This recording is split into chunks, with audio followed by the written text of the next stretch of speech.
One day I'll probably make a video about tree hay, but I'll give you a bit of a preview. This morning I cut down some of the branches of these mesquite trees for the goats to eat. They absolutely love these leaves, as they are a pretty high source of protein for them. So maybe that's a video for the future. The two piggies that are left, seeing as I sold most of them, are resting after a long morning of very, very hard work. Basically tearing up the side of the hill here, destroying all the weeds, eating all the grass, disturbing the soil for the chickens to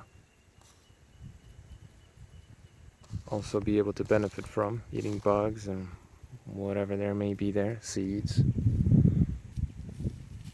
Anyway, I've been moving this little corral with the pigs in it, and they made one terrace. Well, it's all one continuous terrace, but two different sections. They were in there, here, now they're there, and I'm just gonna continue along the side of this hill and higher up. And as they knock down the hill and I go behind them, evening it out a little bit and planting stuff in there.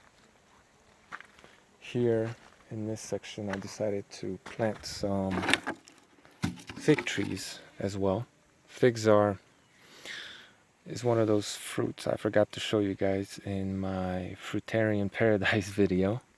But we have some mature fig trees that I grew and propagated in the same way I'm going to show you now. So I basically cut off these little branches. I don't know, this is 1-2-year-old growth, maybe just 1 year, maybe not even that. And I stick them in the ground like this, horizontally. I bury most of the branch in the ground because, and look, this is just how I do it. You may not have to do it exactly the same way in your area, or whatever your method is. As long as it works, right? But over here in our climate where the winds tend to be brutal and they tend to dry out everything, we have very, very harsh winds a lot of the times, all the time basically. I find that burying most of this water-loving tree branch in the ground helps it survive, because even though you may water this all the time and the leaves will sprout out, because there isn't enough root to pull enough water to sustain the leaves, especially with our harsh winds, aforementioned harsh winds, you'll see some leaves sprouting and then the winds will just dry them up, eventually killing this little stick. So I bury most of it underground and then I give it a little makeshift greenhouse.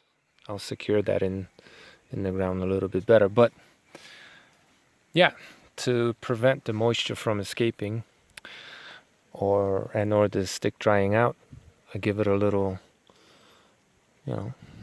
cut off bottle, greenhouse type of thing. And I water it every day unless it rains. So as the leaves start to sprout out of that stick and they get, maybe once there are 2 or 3 leaves in there, I'm going to start poking holes in this bottle, poking more of them or making them bigger, hardening off the little sapling. Is that what that is? Yeah, whatever. Because I've noticed that once the leaves sprout out and I take this away too quickly, then they dry out. So you kind of have to harden it off. And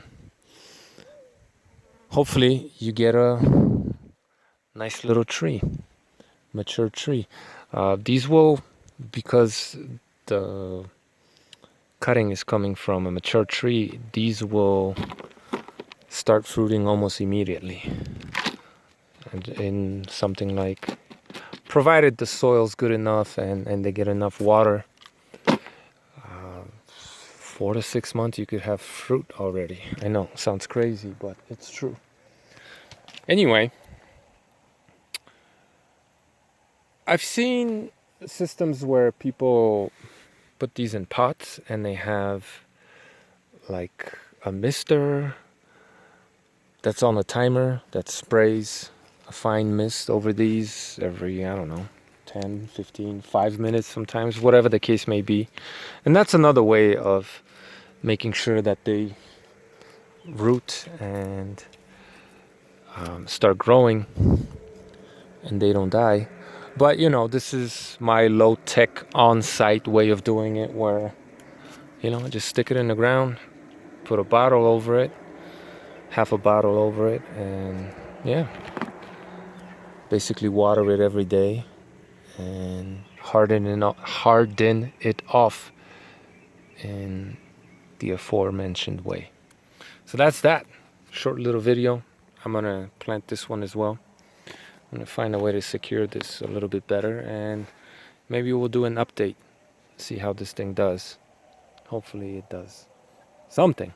Anyway, I planted sweet potatoes over here. It's all just, well, most of it is just these sticks, suckers, little vines, I guess.